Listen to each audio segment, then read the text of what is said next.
शहंशाह ने वादा किया था $5 ट्रिलियन की इकोनॉमी बनाने का, और शहंशाह ने दे दिया $5 ट्रिलियन का धोखा।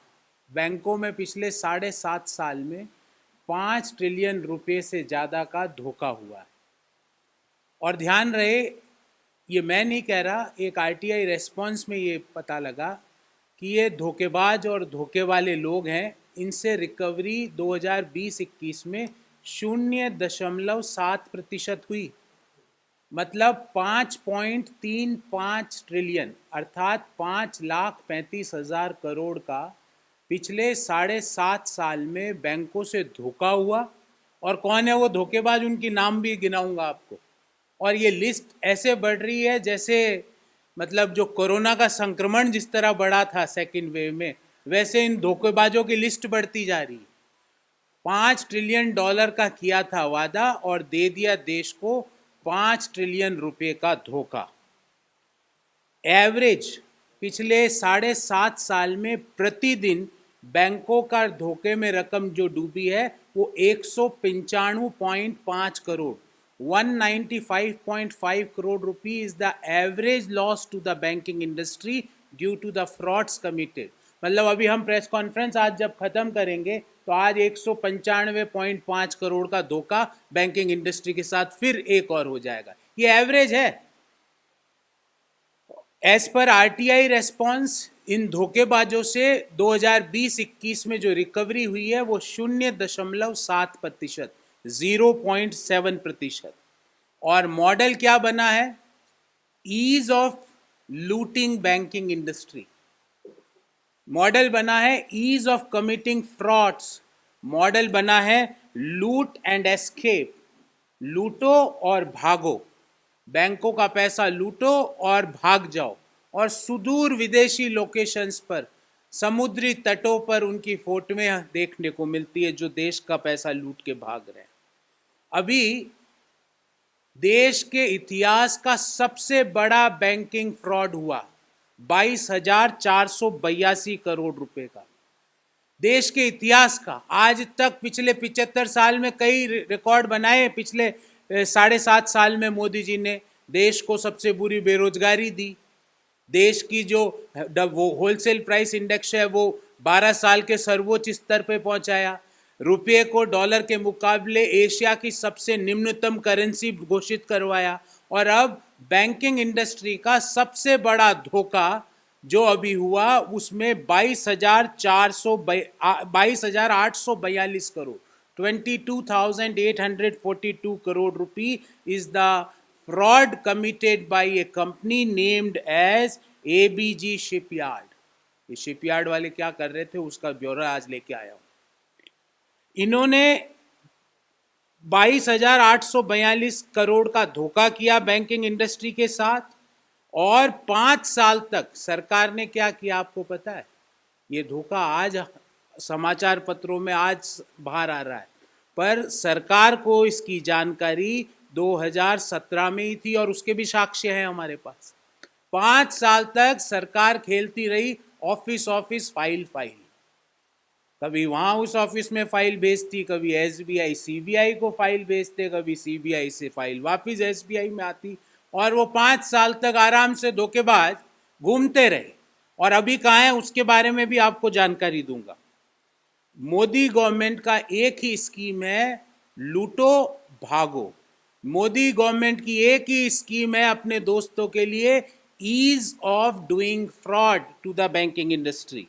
और ये लिस्ट में कौन कौन है? सर्वप्रथम छोटा मोदी, दूसरे हमारे मेहुल भाई, तीसरे अमी मोदी, चौथे निशाल मोदी, पांचवे ललित मोदी, छठे विजय माल्या, सातवें जतिन मैथा, आठवें चेतन संदेशरा, 9वें नितिन संदेशरा, और अभी 10वां नाम एक इनका जुड़ा है जिनका नाम है ऋषि अग्रवाल। ये ऋषि अग्रवाल इनसे 9 लोगों से थोड़ा आगे निकले हैं, 9 लोगों से, क्योंकि इन्होंने देश का सबसे बड़ा बैंकिंग फ्रॉड किया। टोटल जो फ्रॉड हुए पिछले 7 सालों में वो मैंने आपको बताया, पर मैं अब आपको क्रोनोलॉजी समझाता हूं कि ये फ्रॉड कैसे हुआ।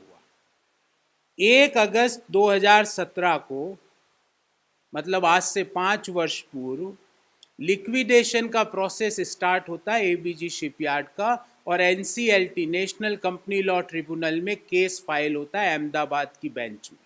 5 साल पहले की बात है। 15 फरवरी 2018 को कांग्रेस पार्टी एक प्रेस वार्ता को संबोधित करती है और कहती है कि ये एबीजी शिपयार्ड की जांच हो, ये ऋषि अग्रवाल देश छोड़ के भाग जाएगा, इससे रिकवरी हो। आज से 4 साल पुरानी बात है। 19 जून 2019 को बैंकिंग इंडस्ट्री जो उनके लोन देने वाले बैंक है, वो कह देते हैं ये एबीजी शिपयार्ड है, ये फ्रॉड है। कब कहा? 2019 को। 17 में एनसीएलटी, 18 में कांग्रेस पार्टी ने चेताया, 19 में बैंकों ने कह दिया कि ये फ्रॉड आदमी है और ये फ्रॉड किया है इसने बैंकों के साथ। 8 नवंबर 2019 को भारतीय स्टेट बैंक ऑफ इंडिया एक रिटर्न कंप्लेन देती है सीबीआई को कि इसके खिलाफ एफआईआर दायर की जाए। कब करी? 8 नवंबर 2019 को। सारे की कॉपीज भी आपको दे सकता हूं मैं और मुहैया कराऊंगा मैं। डिस्पाइट इस लेटर के बावजूद सीबीआई ने कोई एक्शन नहीं लिया, कोई एफआईआर दर्ज नहीं कराई। एसबीआई ने कहा 2019 8 नवंबर को कि आप इस पे एफआईआर दर्ज करो, पर एसबीआई के सीबीआई खेलते रहे ऑफिस फाइल।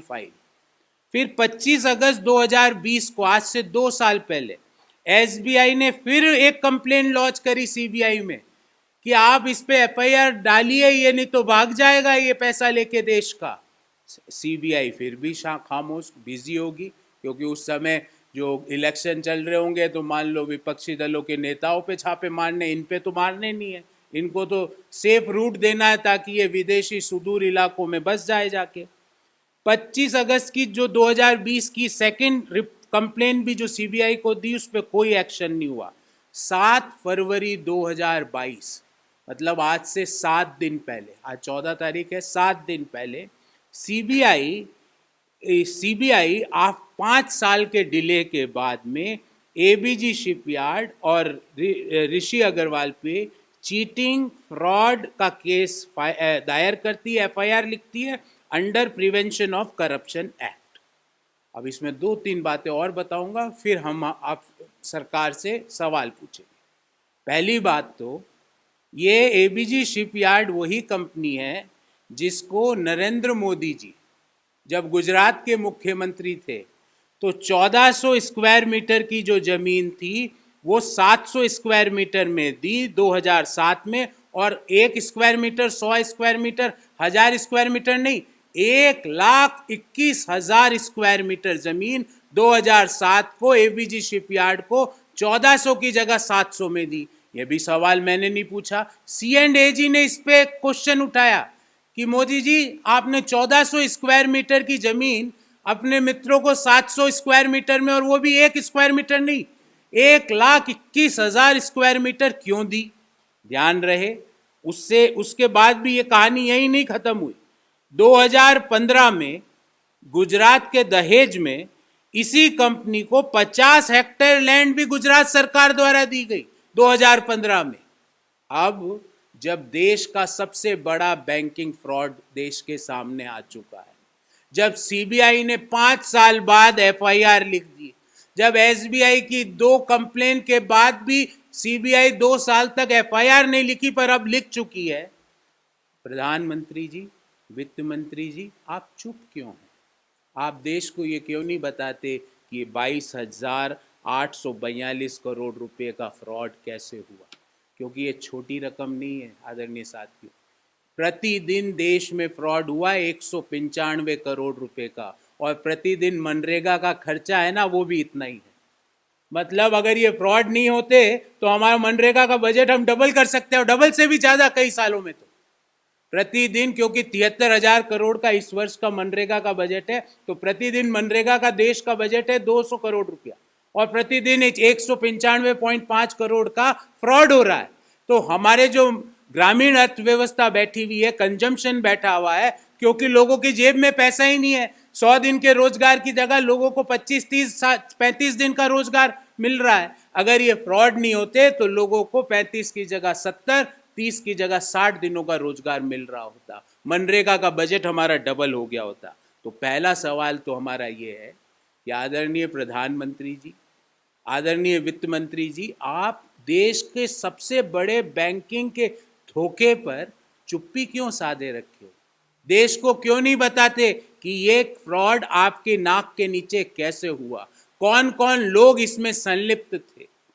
दूसरा सवाल, अभी तक ऋषि अग्रवाल अरेस्ट क्यों नहीं हुआ?